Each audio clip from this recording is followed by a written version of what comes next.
Hi Vivek, can you hi. hear me? Yes Gaurav, कैसे हो आप? Oh, बढ़िया बढ़िया, all good. Give me 1 minute. Okay sure. Internet चालू. And thank you for accepting my request at a last moment. No worries at all. Okay, let me send a reminder once again. Okay, and am I audible? Yes Gaurav, you are absolutely audible. Just ठीक है. So guys, So let me yes, yes. Go ahead. let me introduce with the CA Gaurav Goyal. He has a vast experience in internal audit and his guidance will help you a lot. Thank you, sir, for joining this session and giving your important time. Thank you so much Vivek. Uh, and I think this is a good initiative. बच्चों से मिलते हैं सामने से, अगर पता चलता है कि क्या डाउट है, I think that helps a lot. मैं कुछ गेस करके तो सोच सकता हूँ कि ये प्रॉब्लम आती होगी, बट पूछ के और भी अच्छे इंसाइट्स मिलती हैं. कल हम Uh, लोगों ने एक रेज्यूमे के ऊपर सेशन किया, उसमें भी काफी ऐसी चीजें पता चली जो बच्चे मिस्टेक करते हैं, जो सोच भी नहीं सकता था. तो it's always good to hear from students directly.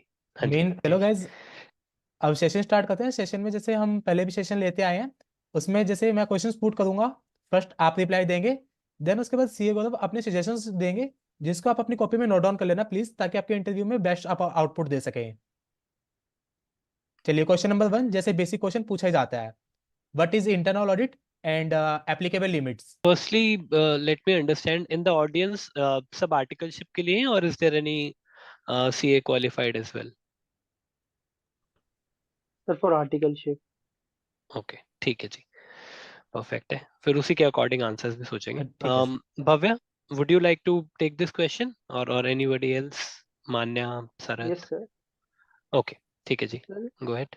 In in internal audit we class in internal audit we actually assess the management it is an independent management function in which we critically and continuously analyze the management the functioning of an entity to add value and strengthen the overall governance including strategic risk management and corporate governance and applicability.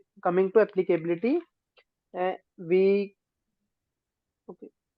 Coming to applicability, it is applied on all listed company and Mhm. for unlisted company, if a company is having deposit of more than rupees 25 crores at any point of time, for a paid up capital, it is 50 crore at the end of the financial year. For a loan and borrowing, it is 100 crores at any point of time from bank or financial institution. And for paid up capital, it is 200 crores. And for private company, there are only two conditions, that is of paid up capital of 100. There is no condition of paid up capital, only of a loan and borrowings of 100 crores and turnover of 200 crores. So, Bhavya, I think your answer was good. Firstly, थोड़ा सा confidently और आने के लिए I think you'll have to practice it more. 2 3 4 बार बोलोगे तो वो क्लियर हो जाएगा. Internal Okay, sir. ऑडिट क्या है? व्हाट एवरीबडी प्रेफर्स इज कि आपके अंदर ना थॉट क्लैरिटी कितनी है और कितने कामली प्रेजेंटली आप बोल सकते हो. तो आपके आंसर में भी लग रहा था, अभी तो कैमरा भी ऑन नहीं है, इंटरव्यू में कैमरा ऑन करना पड़ेगा, हो सकता है आप किसी के सामने बैठे हो, तो वो नर्वसनेस दिखती है, अभी आवाज में भी दिख रही है, पता चल रहा है कि थोड़ा सा स्ट्रेस्ड है. Yes, sir. तो यू कैन सिंपली से कि even though I haven't done internal audits, but based on what I've read, what I've seen on YouTube, and what I've studied till now, I understand that the internal audit is more focused on internal controls, on the processes, how we can optimize them to be able to um, to make the processes efficient, cost effective, as well as mitigate all the risks. So जो आपने बोला, more or less that answer was in line, है ना.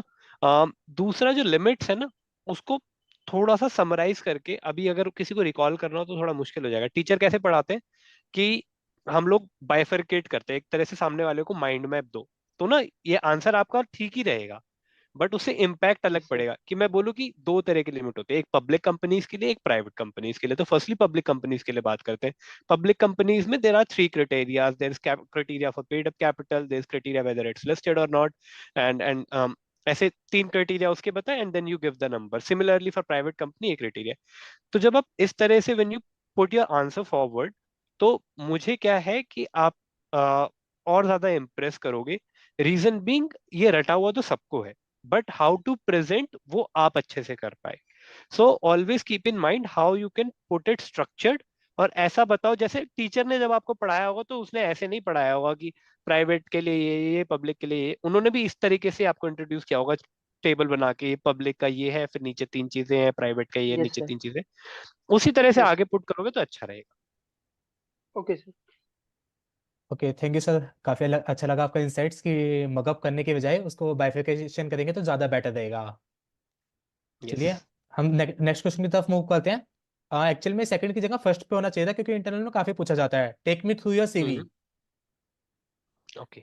और ये काफ़ी challenging भी हो जाता है, क्योंकि इसके थ्रू ही हमारा पूरा इंटरव्यू ड्राइव होता है। राइट। तो अब इस क्वेश्चन का इनिशिएटिव कौन लेना चाहेगा?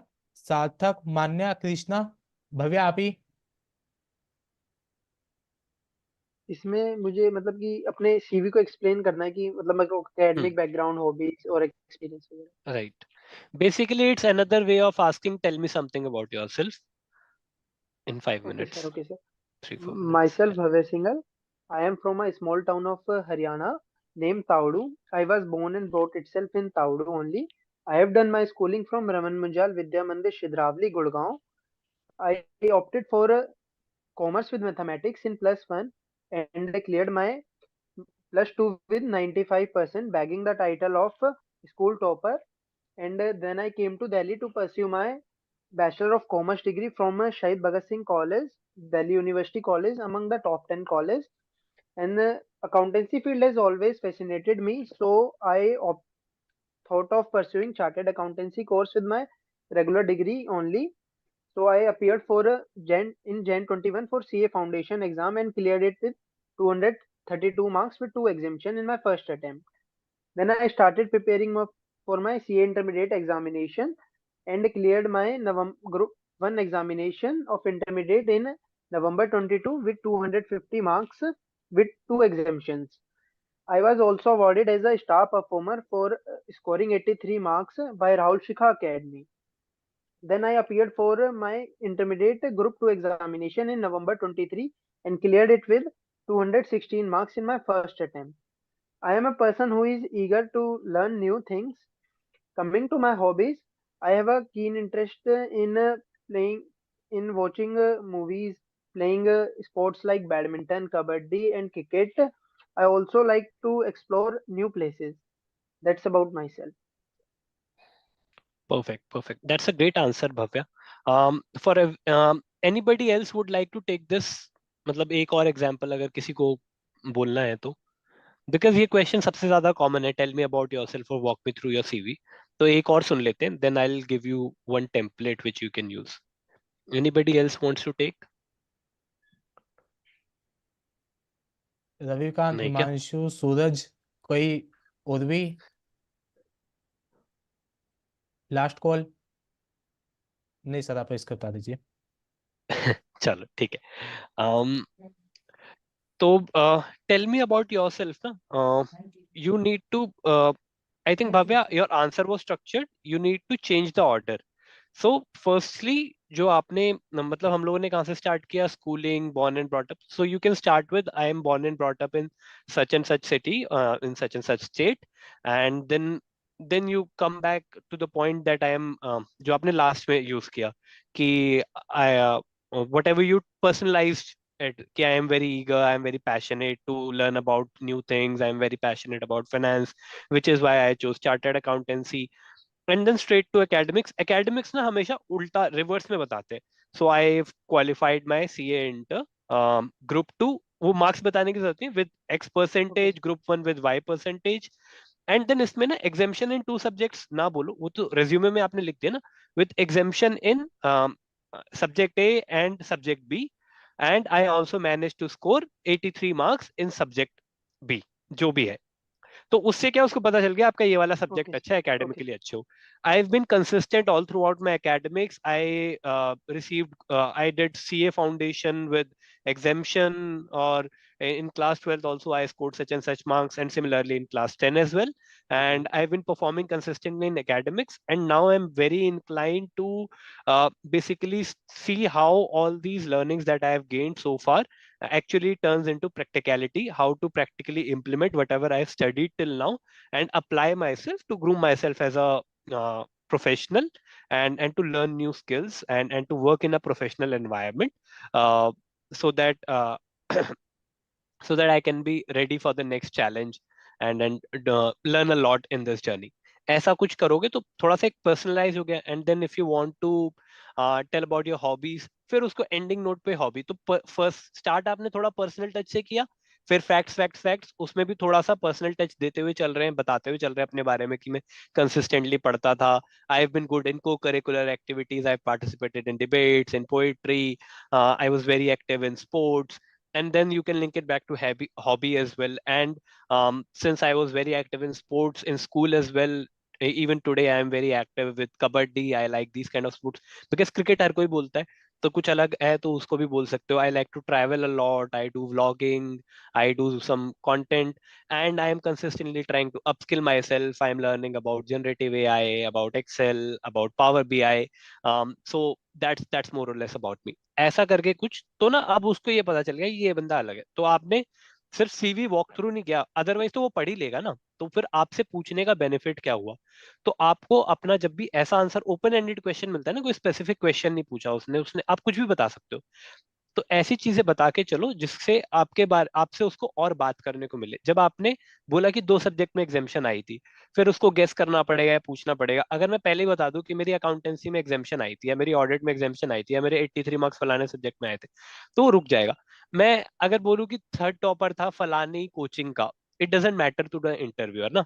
अब उसको कोई फर्क नहीं पड़ता आप कौन सी कोचिंग से आते हो. कई सारे तो इंटरव्यूअर कोचिंग के अगेंस्ट होते हैं, तो आपके लिए नेगेटिव हो जाएगा. तो उन सब चीजों को छोड़ दो, जस्ट फोकस ऑन फैक्ट्स. क्योंकि अगर आपने ऑलरेडी काम अच्छा कर रखा है, को करिकुलर है, एकेडमिक से अच्छे, तो उन पे फोकस करो. फलानी जगह से ये कोचिंग से ये रैंक आई, या कोई बोल देते हैं मैं अपनी सिटी का टॉपर था इन इन सीए. तो सीए तो नेशनल एग्जाम है, फिर उसमें सिटी टॉपर रेलेवेंट नहीं रह जाता ना. अगर आपने टॉप किया तो ऑब्वियस सी बात है आपके कुछ सब्जेक्ट पे अच्छी ग्रिप होगी. तो यू कैन से कि taxation, indirect taxation really fascinates me, and I think because of my interest in indirect taxation I managed to score good marks. तो अब उससे क्या हो गया, आपने उसको हिंट दे दिया, आपसे वो उसी सब्जेक्ट के बारे में क्वेश्चन पूछेगा. थोड़ा सा अच्छे से प्रिपेयर करके जाना. ओके, यानी आप कहना Okay. चाह रहे हो कि हम टिप्स भी हम इंटरव्यू को टिप्स दे भाई तू हमसे क्या पूछे. और हाँ एग्जैक्टली exactly. आप उसको थोड़ा हिंट कर सकते हो थ्रू दिस आंसर. और सेकंड अगर हम स्किल्स ऐड कर देते हैं वो एक प्लस पॉइंट हो जाता है हमारे लिए. एग्जैक्टली. ठीक है, थैंक यू सर अपने इंसाइट्स के लिए. थर्ड क्वेश्चन, और ये मोस्टली सीआरटीशिप में पूछा जाता है. What is the difference between internal audit and statutory audit? इसका आंसर कौन देना चाहेगा please? Urja, would you like to take this question? Yes, sir, no issues. Am I audible? ठीक है. Yes yes you are. Yes, okay. So basically, difference between internal audit and a start audit is like internal audit is done for the company itself, like for internal policies and improving the policies and efficiency or effectiveness of the company.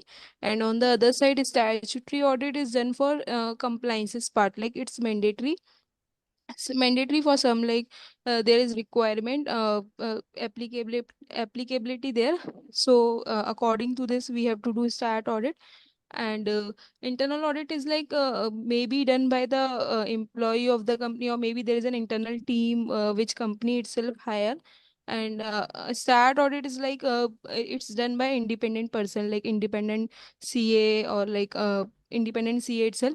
So it's done by independent person, and internal audit is done by maybe dependent, not independent from the company. Maybe it's part of the company. And other things like internal auditor works for the company only, like they focus on the company uh, uh, policies and procedure, what company is doing, and what's the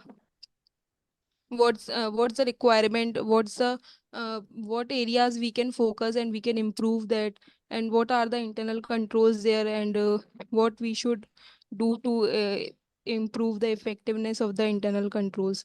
These all are the parts which internal audit internal auditor cover. And apart from this, statutory auditor will cover like compliances part, like whether the company is performing correct, like they are paying dues on time and complying with other regulatories and other requirements. ठीक है जी, very good answer. इसमें ना जब भी कुछ भी ऐसा question पूछा जाए, एक आपको ट्रिक देता हूँ। कोई भी पॉइंट आपको रखना हो तो आपने बड़े बड़े लोगों को देखा होगा टेड टॉक वगैरह में, दे ऑलवेज से कि let me tell you 3 things about this topic. वो 3 क्यों बोलते हैं, उसका साइंटिफिक रीजन है। 3 इज अ नंबर जो इतना बड़ा नहीं है कि आप भूल जाओ और इतना छोटा भी नहीं है कि कम लगे। तो अब आप क्या कर सकते हो, again the idea is to make you stand out. अब ये आंसर मे बी और भी 10 बच्चे ऐसे ही देते ऊर्जा, है ना। तो आई वुड हैव सेड कि let me try and differentiate based on 3 parameters. So first parameter is legal requirement or statutory requirement. So Companies Act किस किस केसेस में इंटरनल ऑडिट को मैंडेटरी करता है, and statutory audit is anyways mandatory in most of the cases, है ना। And वो tax point of view से भी मैंडेटरी हो गया।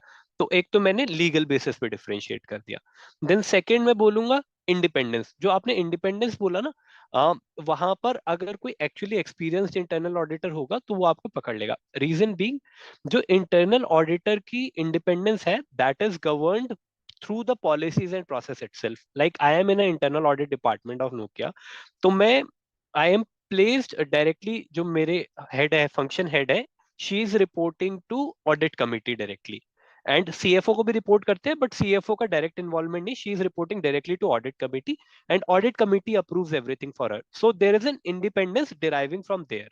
सो इंडिपेंडेंट तो दोनों ही हैं, बट परसीव्ड जो है कि इंटरनल एम्प्लॉय नहीं हो सकता in external audit, it has to be an organization जो बाहर से ही अलग हो, so as to give a sense of independence as well. तो वो परसेप्शन में भी इंडिपेंडेंट ही लगना चाहिए, एंड हेंस वो बाहर का अलग होना चाहिए। इंटरनल ऑडिट में भी एक certain degree of independence and objectivity तो आपको मेंटेन करनी ही पड़ेगी, then only it will be reliable. Otherwise external auditor वो एक ऐसे है ना कि relying on the work of others. तो स्टैट्यूटरी ऑडिट फिर इंटरनल ऑडिटर के, अगर वो इंडिपेंडेंट नहीं होगा किसी भी काम पे, वो रिलाई नहीं करेगा। तो एक अगर आप इस तरह से एक्सप्लेन कर दोगे तो it will make you stand out. Third thing what you can do is, आप एक एस्पेक्ट बता सकते हो कि statutory audit is primarily concerned with financial statements. उसमें जो असर्शंस हैं कि जो भी स्टेटमेंट में या एनुअल रिपोर्ट में लिखा है वेदर दैट इज करेक्ट और नॉट, तो उनका फोकस वहां है। एंड उसको चेक करने के लिए at times they go to internal controls to see कि वो कंट्रोल्स ठीक काम कर रहे हैं, so that we can ensure that the financials are correct. On the other hand, internal audit deals with multiple aspects such as, firstly it is dealing with financials, secondly it is also dealing with operational controls, जो हमारी policies हैं operationally वो। thirdly, statutory audit and internal audit also both look at the regulatory aspect कि return time पे file हुआ, कोई fines तो नहीं लग रहे, कोई लीगल केसेस तो नहीं। तो ये सारे एस्पेक्ट देखते हैं। ऑपरेशनल पे फोकस और भी ज्यादा होता है इंटरनल ऑडिट का, and it's an year round activity. So this is how it is differentiated. तो इनमें कुछ सिमिलैरिटीज भी है, डिफरेंशिएशन भी है, but if you'll put 3 points और फिर आपको कोई चौथा याद आ गया तो ऐसा नहीं कि चौथा नहीं बोलना। And if I may, I would like to add one more thing, तो आप फिर उसके बाद चौथा भी बोल सकते हो, बट स्टार्ट विथ 3। एंड वो 3 बात आगे रखोगे तो वो उसके दिमाग में रुक जाएगा, तो उनको पता चलेगा कि अच्छा ऊर्जा ने आंसर दिया था, 3 पॉइंट्स बोले थे and they were very clear and it was very structured. तो वो इम्पैक्टफुल लगेगा आपका आंसर। काफी अच्छा लगा कि आपने सबसे पहले बताया कि हमें 3 पॉइंट्स को या 4 पॉइंट्स को जितना बोलना है कि पहले हम उसको क्लियर कर दे कि हम इतने बोलने वाले हैं, और सेकंड बेसिस, कि बेसिस को रखेंगे तो वो और अच्छा रहेगा। राइट, सो नेक्स्ट क्वेश्चन पे आते हैं। एग्जैक्टली। नेक्स्ट क्वेश्चन है केस स्टडी। मेरे पास फिलहाल 3 केस स्टडी है, उनमें से मैं एक ही लेके चल रहा हूँ, और वो काफी पूछी जा रही है, रिपीटेड नेचर पे, बिग फोर में ही। ओके मैं हिंदी में बोल ओके देता हूँ ताकि जल्दी कवर हो जाए। कि जैसे आप किसी भी, let's suppose you are the purchase manager, और आपको बोल दिया जाता है आप 10,000 लैपटॉप परचेज करो। तो आपके अंडर आपने एक सबॉर्डिनेट को कोऑर्डिनेट कर दिया काम, कि भाई तुम जाओ और परचेज करके लाओ। अब तुम्हें ये ट्रांजेक्शन 2 एस्पेक्ट से वेरीफाई करनी है। First, as a purchase manager आप कैसे वेरीफाई करोगे जो लैपटॉप परचेज हुए हैं सही हुए हैं क्या नहीं हुए। Second, as a internal auditor आप कैसे वेरीफाई करोगे इस ट्रांजेक्शन को।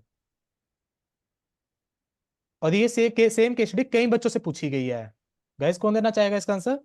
Krishna, Arjav, Manya, animal like to take initiative. ये केस स्टडी रिपीट कर दूंगा मैं एक बार, कोई बोल ले तो आके। अच्छा, नाम लेके बुलाएं क्या, तब बच्चे बोलेंगे। Ravikant, would you like to attempt? Am I audible, sir? Yes Ravikant. Okay. So, as the purchase manager, the first thing I would like to check is the bill or voucher that my subordinate has received after the purchasing of those laptops. And the second thing I would like to check is whether the cash or the bank is debited or not from our bank account. So we can also so we can see that there is outflow of cash or not. And even if it is in the credit, then we can also see it through the bill or vouchers that our subordinate would bring to us. This is as per the purchase manager point of view. And from the internal auditor point of view, we can check it by the external confirmation. We can just see the voucher and just inquire the purchase of those laptop from the shop from who we have bought. This is Okay. from my side. Ravikant, your answer was good. Actually, you brought in a third element also. When you said कि I'll check whether the price is correct, I'll call, तो वो forensic audit हो जाता है, पता है, वो fraud examination वाला। तो वो element कर सकते हैं, बट मतलब इंटरनल ऑडिटर से एक्सपेक्ट नहीं किया जाता, कहीं कहीं करते भी है। But as an employee, what would you expect from the purchasing manager? Firstly, the purchasing manager will ensure that the goods that have been received, they are proper. So basically, count is correct and whatever we wanted to buy, that is there or not. क्योंकि वो auditor बाद में आके नहीं देख सकता। जो inventory में क्वालिटी चेक होता है गेट पे, वो ठीक हुआ है नहीं हुआ, whether invoice, PO, all these documents are matching or not, whether there was a bid in place, whether there was a competitive bidding. And since the purchase manager is in a position, that person can actually check whether the rate is correct or not, because auditor is not a subject matter expert. आप online Amazon पे देख सकते हो laptop कितने का, but 100 laptop order करते हैं तो कौन सा वेंडर सस्ता देता है और कितने का देता है, वो इनसाइट उसके पास ही होगी। तो that is his or her skill set, which is why they are purchase manager. So rate की validity, whether the rate, and thirdly उनका जो लास्ट माइंड में होता है ना, whether the processes were followed, सारी policies check tick in the box था या नहीं था, वो उनके माइंड में लास्ट में आता है। उनके माइंड में सबसे पहले आना चाहिए जो कॉमन सेंस वाला है, कि बिल आया कि नहीं आया, जो माल आया वो सही आया या नहीं आया, रेट ठीक था या नहीं था, और कॉन्ट्रैक्ट अगर किया था तो कॉन्ट्रैक्ट सही लोगों ने साइन कर दिया था नहीं कर दिया था, ये कॉन्ट्रैक्ट किया या नहीं किया। तो परचेज मैनेजर पहले इस पे फोकस करेगा, and while doing this he or she has to ensure कि प्रोसेसेस सारे फॉलो हुए हों in the transaction, but high level पे he or she will be focused on that. On the other hand, internal auditor would be more concerned with the process followed. So that person will see whether PR was there, PR का budget approval था या नहीं था, whether PO was issued, वो PR के according था नहीं था, कॉन्ट्रैक्ट साइन किया उसमें टर्म्स एंड कंडीशन स्टैंडर्ड थे नहीं थे, 3 कोटेशन थी या नहीं थी उसके हिसाब से, कंपैरेटिव एनालिसिस ठीक से किया था या नहीं किया था। तो आप पूरे पॉलिसीज का कंप्लायंस देखोगे, 3 way match, invoice, GR and PO आपस में मैच कर रहे हैं नहीं कर रहे हैं, जो गुड्स आ रहे हैं वो सही है, क्वालिटी चेक हुआ था। तो you will ensure the process compliance end to end, but वो जो टेक्निकल नो हाउ है, जो स्किल है, वो उसके पास ही होगा। अगर आप क्या सस्पेक्ट करते हो 3-4 केसेस में कि ये बहुत हाई प्राइस पे आ रहा है, then what you can do is, number 1, अगर कोई बहुत बड़ी ऑर्गेनाइजेशन नहीं है, कई बार खुद से भी हम कॉल करके पूछ लेते हैं वेंडर से कि लैपटॉप कितने का है।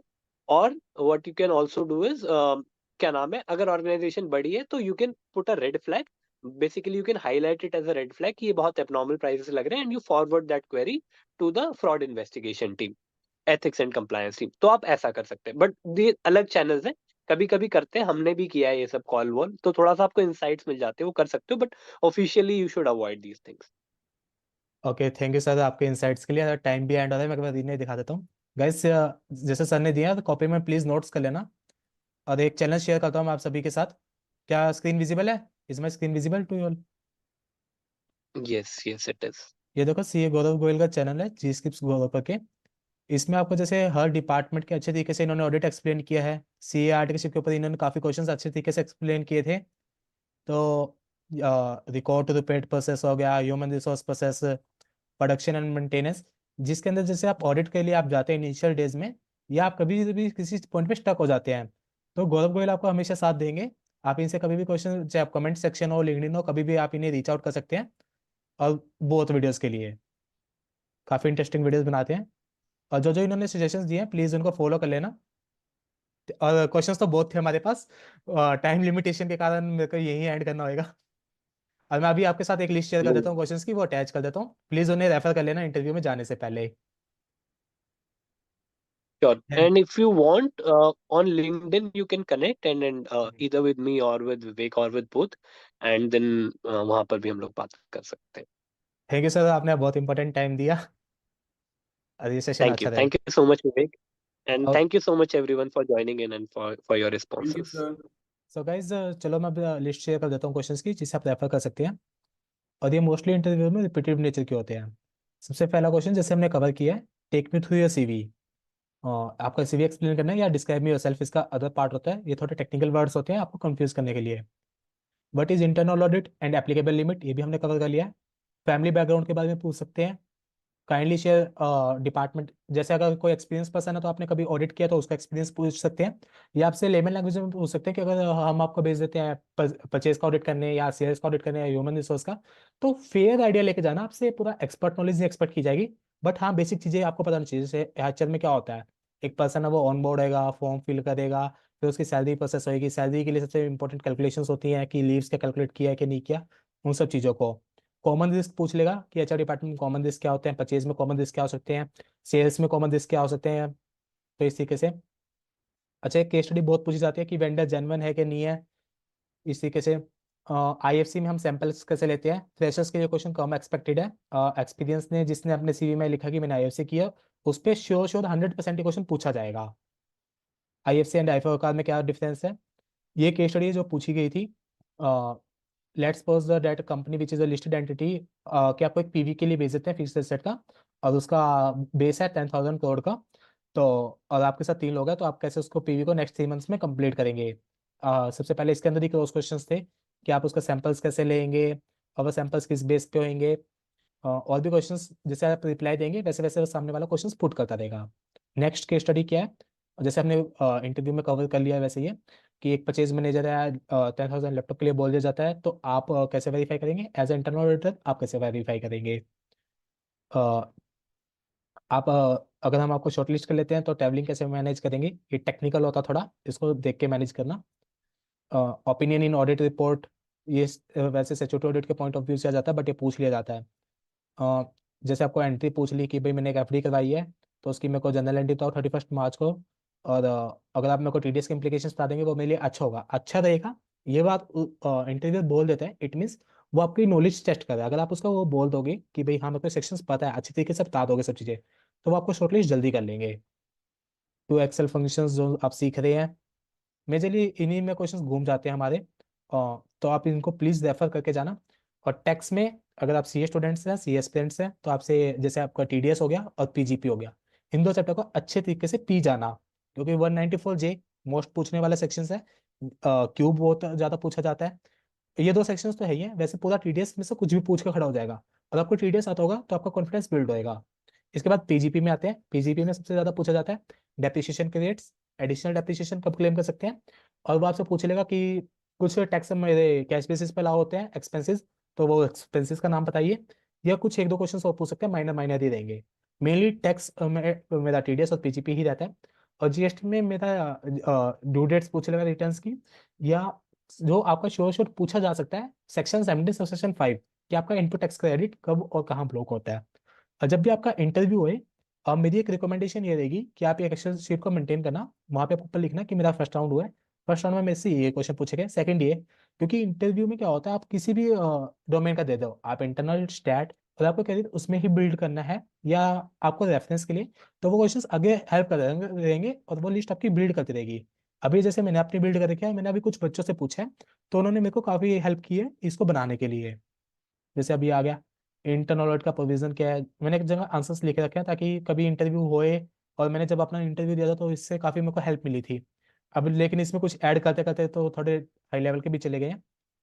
तो steps perform during internal audit, क्या स्टेप्स किए जाते हैं, explain what is required to perform an internal audit, क्या चाहिए होता है, सब्सटेंटिव टेस्ट क्या होता है, क्वालिटीज क्या क्या होनी चाहिए इंटरनल ऑडिट में। जैसे आप इंटरनल ऑडिट में जा रहे हैं तो इंटरनल नेसेसरी क्यों है ये बताओ, क्योंकि आजकल आईटी बहुत यूज आ रहा है, बिजनेस काफी बड़े हो चुके हैं, अनकन्वेंशनल बिजनेस मॉडल्स है, इंक्रीज कंपटीशन है। तो कुछ पॉइंट्स अगर आपके माइंड में क्या होता है, कहीं जाने क्या करते हैं, सोचते हैं कि यार जब मेरा इंटरव्यू शेड्यूल होगा तब मैं देख लूंगा। तो वो चीज़, वो अप्रोच बहुत गलत अप्रोच होती है। इस रेदर देन आपको पहले ही, जब आपको पता है कि मेरे को मार्केट में जाना है, न्यू अपॉर्चुनिटीज को एक्सप्लोर करने, एक डायरी पेन लीजिए, और जब जब आपको जो जो बेसिक क्वेश्चंस पता चलते जा रहे हैं, आजकल लिंक्डइन यूट्यूब पे सब अवेलेबल है, तो उन्हें रेफर कीजिए। और अपनी एक डायरी में, जैसे ये डायरी रखिए, जब भी मेरा कुछ भी इंटरव्यू हुआ है आज तक, तो मैंने यहाँ देखिए सारे नोट्स बना रखे हैं, और इतने मोटे नोट्स बन गए हैं, तो उनको लिखते रहता हूँ, सारा एक्सपीरियंस गेन होता रहता है। तो ऐसे मैं रिकमेंड करूंगा आप भी प्लीज़ बना के रखिए। और ये देखिए मेरे चैनल को प्लीज़, जैसे आपको पता है, सब्सक्राइब कर लेना। और इसमें देखिए आर्टिकलशिप डोमेन का छोटे प्रैक्टिकल नॉलेज भी शेयर किया है। मॉक इंटरव्यू अब तक के मैंने दो लिए हैं, ह्यूमन एचआर राउंड के ऊपर और एक डायरेक्ट टैक्सेशन के ऊपर, अब ये थर्ड ऐड हो गया है इंटर्न ऑडिट के ऊपर। Articleship mentorship zero to advance, इसके अंदर काफ़ी वीडियो शेयर की गई है, जिससे आपको मेरे को नहीं लगता कि कोई इशू आएगा। अगर कुछ आता है तो आप कमेंट सेक्शन में बता दीजिएगा, मैं उसके ऊपर भी कुछ ना कुछ वीडियो बना के ले आऊँगा कि डोमेन कैसे चूज़ करें, फर्स्ट मंथ में क्या लर्निंग हुई थी, what to do after C intermediate के एग्जाम्स के बाद जब आपको खाली टाइम मिलता है क्या करें। इंटरनल के इंटरव्यू क्वेश्चंस भी शेयर किए हुए हैं, how to make resume, means everything is available. और थोड़ा सा प्लीज़ आपके रिव्यू से मुझे काफ़ी मोटिवेशन मिलती है। Thank you guys, all the best for your interviews.